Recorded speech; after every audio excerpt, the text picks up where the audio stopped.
এই ভিডিওକୁ ଦେଖି ସାରିବା ପରେ ପ୍ରକୃତରେ ଆପଣ ଜାଣିପାରିବେ ଯେ ଓସେବାର କେଉଁ ମେରିଟ୍ ଲିଷ୍ଟ ଆଧାରରେ କରିଛି ଏବଂ ଦେଖିବେ ଯେ ଏଇ ଯେଉଁ କ୍ୟାଣ୍ଡିଡେଟ୍ ଆପ୍ଲିକେସନ୍ ନମ୍ବର ଯେଉଁ ଆମର ରହିଛି ଯେ ଏଇ କ୍ୟାଣ୍ଡିଡେଟ୍ ଦେଖନ୍ତୁ ଯେତେବେଳେ ଆମର ପ୍ରଥମେ କିନା ମାଷ୍ଟର ମେରିଟ୍ ଲିଷ୍ଟ ବାହାରିଥିଲା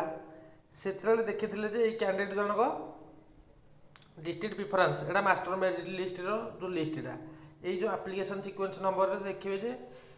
अनुगुल डिस्ट्रिक्टर प्रथम प्रिफरेन्स था किंतु जो जॉब लोकेशन मैंने डिस्ट्रिक्ट आलोकेशन करागला मालकानगिरी डिस्ट्रिक्ट को पठे दिगला और यहाँ रोल नंबर यहाँ रोल नंबर और यहाँ सीरियल नंबर जो science category 1 science PDF download करेंगे यहाँ हूँ सीरियल नंबर हूँ के ना 3226 ताले यही जो रोल नंबर देखीदे मैच करदे जे ये आप्लिकेसन सिक्वेन्स नंबर को रोल नंबर ठीक अच्छी कि ना ये देखो यहाँ हूँ आप्लिकेसन सिक्वेन्स नंबर जेहेतु ड्राफ्ट मेरिट लिस्ट रे ये आप्लिकेसन सिक्वेन्स नंबर मेंशन होता कि मुझे डायरेक्ट आपन कंबाइन कर देखापी आप्लिकेसन सिक्वेन्स नंबर गोटे भिडियो माने गोटे ये देखे दीजिए दीटा आगर देखिए ओसो जो से आप्लिकेसन सिक्वेन्स नंबर और रोल नंबर एक मैच करके देखिपारे देखो सी आप्लाय करथिले अनुगुल डिस्ट्रिक्ट में किंतु आलोकेशन करोटे ना मालकानगिरी डिस्ट्रिक्ट रे ताहले तो यहाँ आप प्रिय स्टेट सिलेक्शन करदे किंतु आपड़ बर्तमान कोर्टे कहते जे यहाँ आप आमर डिस्ट्रिक्ट चॉइस माने डिस्ट्रिक्ट चॉइस केमती है डिस्ट्रिक्ट प्रिफरेन्स तो एक नाला ये आप्लिकेसन नंबर टाक आप नोट कर सर्च कर देखिपारे और master merit list with draft merit list देखिपारे देखिले जाई कंबाइन कर आप ठीक जापर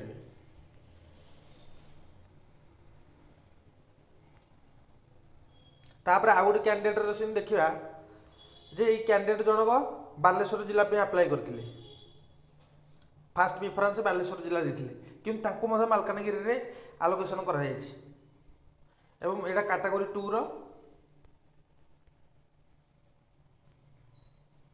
कैटेगोरी 2 आर्ट्स कैटेगोरी माने पेपर 2 जोड़ा कि रोज आमर +3 विथ सिटी बा +3 विथ बीडी कैटेगोरी 2 एवं ये पीडीएफटा आम Telegram channel Odisha inside news channel रे पाइबे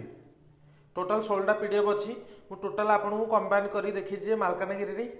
रे केते जन पिला मालकानगिरी रे देखंतु टोटाल मालकानगिरी रे सर्ट लिस्टेड होता पिलांग संख्या 730 किंतु से जो 730 जन मध्य पेपर 1 प्रिफरेन्स देथिबा पिलांग संख्या होचंदी मात्र 163 ता माने एठु आपण बुझी जानतु जे 730 जन को सर्ट लिस्टेड कराई मालकानगिरी जिला पे किंतु सेमानक भितर 163 जन केवल प्रिफरेन्स 1 रे देइछन्ती ताले आउ जो बाकी रही गले 600 समथिंग कैंडिडेट बा 500 समथिंग कैंडिडेट से कैंडिडेट मानू से अलग जिला देते देखो सोनपुर जिला देते प्रिफरेन्स संबलपुर जिला देते सुंदरगढ़ जिला देते किंतु मालकानगिरी सर्ट लिस्टेड कर पीडीएफ रे टोटाल मु कंबाइन कर देखी कौन कौन कराई देखूँ जिते आमर मास्टर मेरिट लिस्ट पब्लिश होता मास्टर मेरिट लिस्ट रे प्रथम यही 3टा पीडीएफ थिला application sequence number category paper 1 paper 2 बा कैटेगोरी 1 कैटेगोरी 2 डिस्ट्रिक्ट प्रिफरेन्स 1 कोड़ा डिस्ट्रिक्ट प्रिफरेन्स 1 देइथिला एटा हेइथिला बस किंतु पर जेतले ड्राफ्ट मेरिट लिस्ट पब्लिश हैला ड्राफ्ट मेरिट लिस्ट रे कोन रहितला ना आप्लिकेसन सिक्वेन्स नंबर तापर हेटू रोल नंबर सॉरी आगे आस्थिला सीरियल नंबर तापर आप्लिकेसन सिक्वेन्स नंबर तापर हेटू आस्थिला रोल नंबर एवं तापर आस्थिला कैटेगोरी माने कोडा साइंस आर्ट्स एवं तापर आस्थिला स्कूल डिस्ट्रिक्ट आलोकेशन होइछि एवं तार मु कंपाइल करी जोड़ा आमर मास्टर मेरिट लिस्ट एवं ओसेबार जो सिक्वेन्स नंबर को आधार करी एरा सब आपण मध्य मैच करी देखि पारिए जे प्रकृति ठीक अछि कि नै तेणु एथुरु जानि पारुथिबे जे प्रकृति डिस्ट्रिक्ट सिलेक्शन ना स्टेट सिलेक्शन जोटे 730 जन कैंडिडेट सिलेक्टेड होउचंदी किंतु मात्र 163 जन को सर्ट लिस्टेड करा जाउची नेक्स्ट सिलेक्शन में बा सिलेक्शन करा जाउची जहार कि प्रेफरेंस 1 रहउची मालकानगिरी डिस्ट्रिक्ट ମାଲକାନଗିରି ଡିଷ୍ଟ୍ରିକ୍ଟର ପିଲାମାନେ ଯେଉଁମାନେ ବି ମାଲକାନଗିରି ଆପ୍ଲାଏ କରିଛନ୍ତି ଆପଣଙ୍କ ପାଇଁ ଗୋଟେ ସୁବର୍ଣ୍ଣ ସୁଯୋଗ, ଯେଉଁଟାକି ଆପଣଙ୍କୁ ଚାକିରି ଦେଇପାରିବ। 730ରୁ 163 ଜଣ, ତା ମାନେ ବାକି ଯେଉଁ କ୍ୟାଣ୍ଡିଡେଟ୍ ବାହାରୁ ରହିଲେ 500 ଏଭବ୍ 5 ପୋଷ୍ଟ କ୍ୟାଣ୍ଡିଡେଟ୍ ଯେଉଁମାନେ ପ୍ରିଫରେନ୍ସ 1 ଦେଇଛନ୍ତି, ଯଦି ଡିଷ୍ଟ୍ରିକ୍ଟ ସିଲେକ୍ସନ୍ ହୁଏ ଆପଣମାନେ ନିଶ୍ଚୟ ପାଇବେ। ଏଇ 500 ଭିତରୁ ହିସାବ କରନ୍ତୁ ଆପଣଙ୍କର ନାଁ ଗୋଟେ ଅଛି। ତେଣୁ ଡିଷ୍ଟ୍ରିକ୍ଟ ସିଲେକ୍ସନକୁ ପ୍ରାୟୋରିଟି ଦିଆଯାଉ ଏବଂ ଆ ବାବଦରେ ଯାହା କିଛି ବି ଅପଡ଼େଟ୍ ଆମ ପାଖରୁ ଅଲଗା ଡିଷ୍ଟ୍ରିକ୍ଟ ବାବଦକୁ ଆମେ ନିଶ୍ଚୟ ଭିଡ଼ିଓ ଆଗକୁ ଆଣିବୁ। 30ଟା କମ୍ପ୍ଲିଟ୍ 30ଟା ଜିଲ୍ଲାରୁ ଦେଖିଦେବେ ଯେ ପ୍ରକୃତରେ କେତେଟା ପୋଷ୍ଟ ଦେଇଛନ୍ତି, କିନ୍ତୁ ସେଇ ଡିଷ୍ଟ୍ରିକ୍ଟର ପ୍ରଥମ ପ୍ରିଫରେନ୍ସ ଦେଇଥିବା ପିଲାମାନଙ୍କ ସଂଖ୍ୟା କେତେ। ତାପରେ ଆପଣ ଭଲ ଭାବରେ ଜାଣିପାରିବେ ଯେ ପ୍ରକୃତରେ ଓସେବା କ'ଣ କରିଛି ଏବଂ ପିଲାଙ୍କ ସହିତ ସେ କେମିତି ଖେଳିଛି। ତୁମେ ଯଦି ଡିଷ୍ଟ୍ରିକ୍ଟ ପ୍ରିଫରେନ୍ସ ଦେବା କଥା ଥିଲା,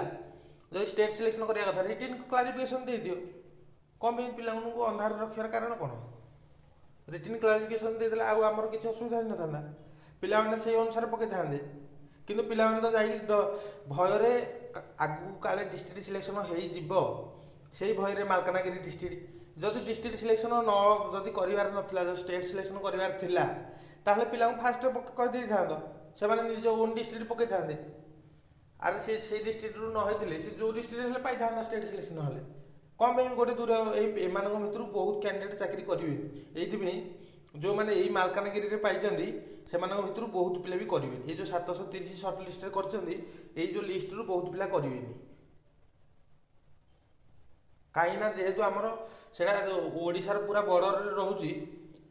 ଏବଂ ଏତେ ଦୂରରେ 10-11 ହଜାର ଟଙ୍କା ଚାକିରିରେ କେହି ହେଲେ ଯିବା ପାଇଁ ଚାହିଁବେନି। ସେଥିପାଇଁ ଅନୁରୋଧ ଯେ ଯିଏ ବି ପ୍ରିଫରେନ୍ସ 1 ମାଲକାନଗିରିକି ଦେଇଛନ୍ତି ତାଙ୍କୁ ଚାକିରି ଦିଆଯାଉ। ବାକି ଅନ୍ୟ ପିଲାମାନଙ୍କୁ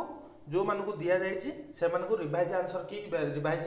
ମେରିଟ୍ ଲିଷ୍ଟ ଆଉଥରେ ପ୍ରକାଶ କରାଯାଉ, ଯେଉଁଟା ଦ୍ୱାରା କି ସେ ପିଲାଟି ପ୍ରଥମେ ଜାଣିଛି ଯେ ମାଲକାନଗିରିରେ ଚାକିରି କରିବାକୁ ପଡ଼ିବ, ସେଇଥିପାଇଁ ସେ ଜିଲ୍ଲା ଦେଇଛି। ଏମାନଙ୍କ ଭିତରୁ ଆପଣ ଯେଉଁ ଅନ୍ୟ ପିଲାଙ୍କୁ ମାଲକାନଗିରି ଜିଲ୍ଲାରେ ଭର୍ତ୍ତି କରିଛନ୍ତି ସେମାନେ କ'ଣ ଚାକିରି କରିବେ? କଦାପି କରିବେନି। ଯଦି ନ କରିବେ ସେଥିରେ ସିଟ୍ଟା ଖାଲି ରହିଲା, ତୁମେ 20,000 ମାନେ ପୋଷ୍ଟ ବାହାର କରିବ, କିନ୍ତୁ 10,000 କି 8,000 ଫିଲ୍ଅପ୍ କରିବ, ଆଉ 10,000 କି 12,000 ପୋଷ୍ଟ ଖାଲି ରଖିବ, ତାମାନେ ତୁମେ କ'ଣ କରିବାକୁ ଚାହୁଁଛ? ତେଣୁ ଏଇ ଭିଡ଼ିଓଟା ହିଁ ଆପଣଙ୍କର ପ୍ରୁଭ୍ ହେଇକି ରହିବ।